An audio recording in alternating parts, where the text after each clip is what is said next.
We also want to see that our source of joy comes from our worship and pursuit of Jesus.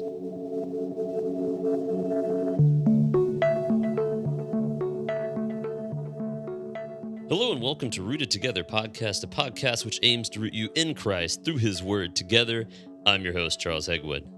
Today we are in Matthew chapter 2, and this is the story that most commonly is about the Magi, or some of you may know them as the wise men who are studying the stars. They notice a special star in the sky, and they are familiar with some Old Testament prophecy that suggests that when a star has risen in the sky, a new king has been born. And so they begin to search for this new king, and that takes them to Jerusalem, where Herod is reigning. Now, you need to know a note about Herod. He was and had a very troublesome reign. He did some great things like building of the temple, expansive building projects, but he also was notorious for having a temper, and it became a violent, deadly temper.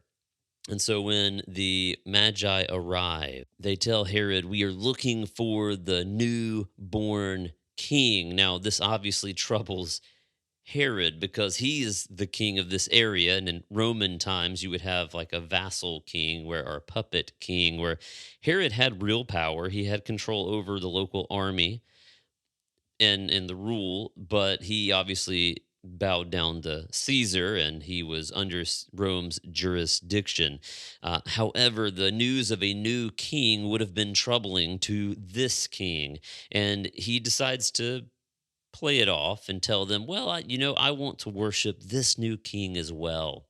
So when you find him, tell me where he is, that I might go and worship him. And while you're at it, when did this star first appear?" And so they tell him, and he has his scribes look up where and what city the newborn king would be in. And we discovered that is in Bethlehem.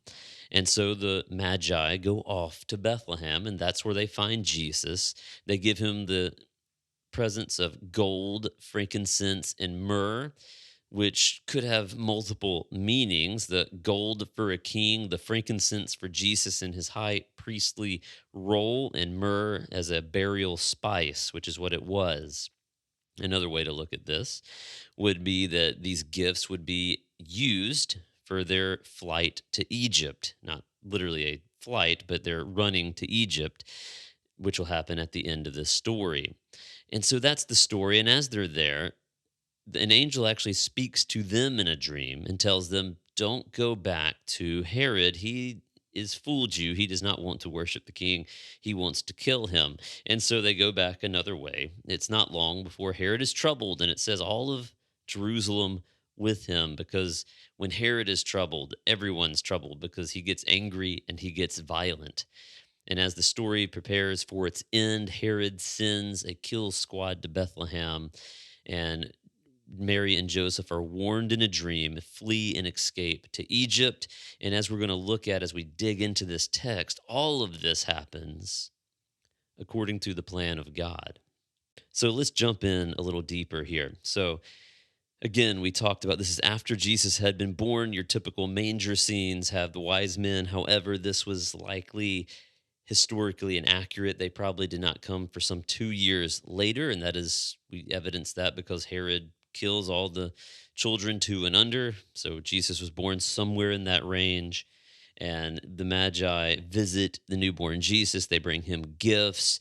But watch this. It says here in verse 5, because this is what was written by the prophet. You see, throughout this chapter, we will have prophecies four prophecies that will show that all that happens is by and for the will of God. It fulfills God's plan. Not even Herod, in all of his anger and frustration, can thwart the plans of God. So it says, "And you, Bethlehem, in the land of Judah, are by no means the least among the rulers of Judah, because out of you will come the ruler who will shepherd my people, Israel." And this is Old Testament prophecy from Micah chapter 5, verse 2. So that's the first one. It says that out of Bethlehem will come the king. Who is the king? The king that they were looking for, the son of David who would rule forever. And we see that Micah had prophesied that that king would come from the town of David, Bethlehem, also known as the city of bread, if you did not know that. So as we continue, we have the story with the wise men, which I've already discussed, and it says or rather, an angel warns them in a dream after they worship Jesus. They stay the night. Angel warns them in a dream. They return another way, and Herod is angry. So after they were gone, an angel of the Lord appeared to Joseph now and said, "Get up and take your child and his mother and flee to Egypt and stay there until I tell you, for Herod is about to search for the child to kill him." Verse 14. So he got up and he, again, just as Joseph was in chapter 1 and chapter 2, he is immediately obedient. So he got up and he took the child and his mother during the night and escaped to Egypt. And he stayed there until Herod's death, so that what was spoken, and this is important, by the Lord through the prophet might be fulfilled. And Matthew will use the word fulfilled 3 times in this chapter. Here's the first time. And it says, "Out of Egypt I called my son." Now, the first time that was used, we know that it was used for Israel as slaves of Egypt. And as Moses called them out, he says, "Out of Egypt I have called my son." That would be Israel. Here it's now given another meaning, that that was a prophecy that Jesus fulfilled, that he would be the son called out of Egypt. And he does, and he is, after Herod dies. Here's the thing, though, in verse 16, Herod realizes that he has been outwitted. I love how the CSB translates this, outwitted by the wise men.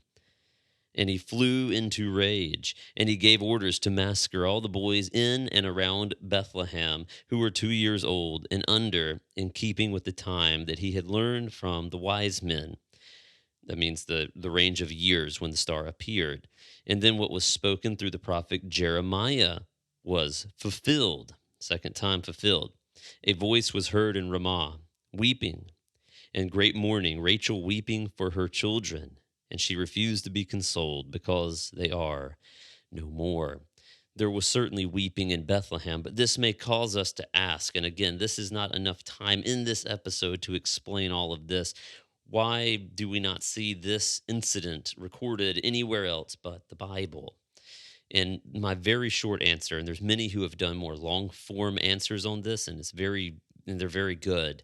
But the short of it, the if I were to boil it down to a nugget, it would be this: Bethlehem's a small town. You're looking at just a couple, maybe 10, 20, 30 kids that were slaughtered. And in the grand scheme of Rome, that is not something that would have been written down and copied and copied and copied, that we would have copies to this day.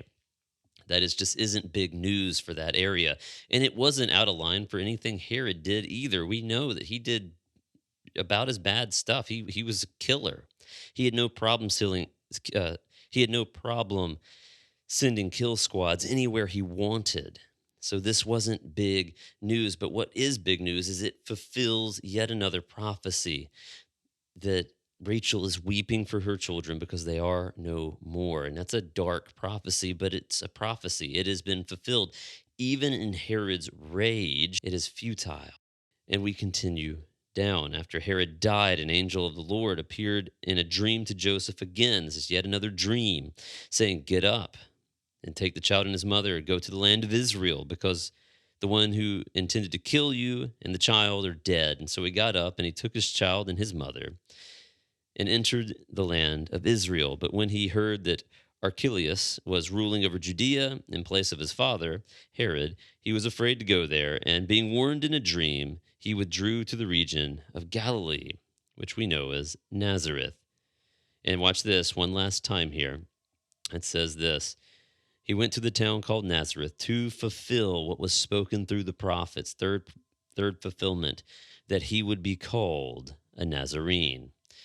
So, as we prepare to close, I want to encourage you to reflect on this passage. Reflect on the fact that, one, God's will cannot be thwarted by people, even when they do great evil. God's plan moves forward. Two, I want you to see the worship of the Magi. They come and they bow down before this child, realizing and recognizing that he is the king. Now, whether they recognize that he was the king or just a king is unclear from the passage, but either way, they bow down and they worship him rightly because he is worthy of all worship, even as a child he was. And they give him gifts, and those gifts have deep symbolic meanings that we talked about. They also were very practical gifts as they fled to Egypt. But even in their running to Egypt, God's plan is not thwarted or even diverted. It was a part of God's plan, it fulfilled prophecy. Reflect on that today, that God is in control of all world events. And I know as we look at our world, it looks out of control with pandemics and wars and earthquakes. But God is in control and he is moving it towards a glorious conclusion. He is moving it toward the end in which he will return and be the king. And there will be a new heaven and a new earth. And when we see the bad and we realize God is in control, it gives us hope for that day when all is made new. And all the prophecies from all the times are finally all fulfilled and God's plan is finally realized. So I want to encourage you with that. And I encourage you to read and reflect on this. Look at the obedience of both the Magi here and Joseph in doing what the angel tells them to do. It's an immediate obedience. May we be obedient to the Spirit in our lives. When God tells us, go and talk to somebody, share the message of the gospel with them, that we would do so immediately. Be obedient to that. We also want to see that our source of joy comes from our worship and pursuit of Jesus. Reflect on that as you read Matthew 2 with me. Thank you for listening, and I look forward to joining you next time in Matthew chapter 3. I'll see you there.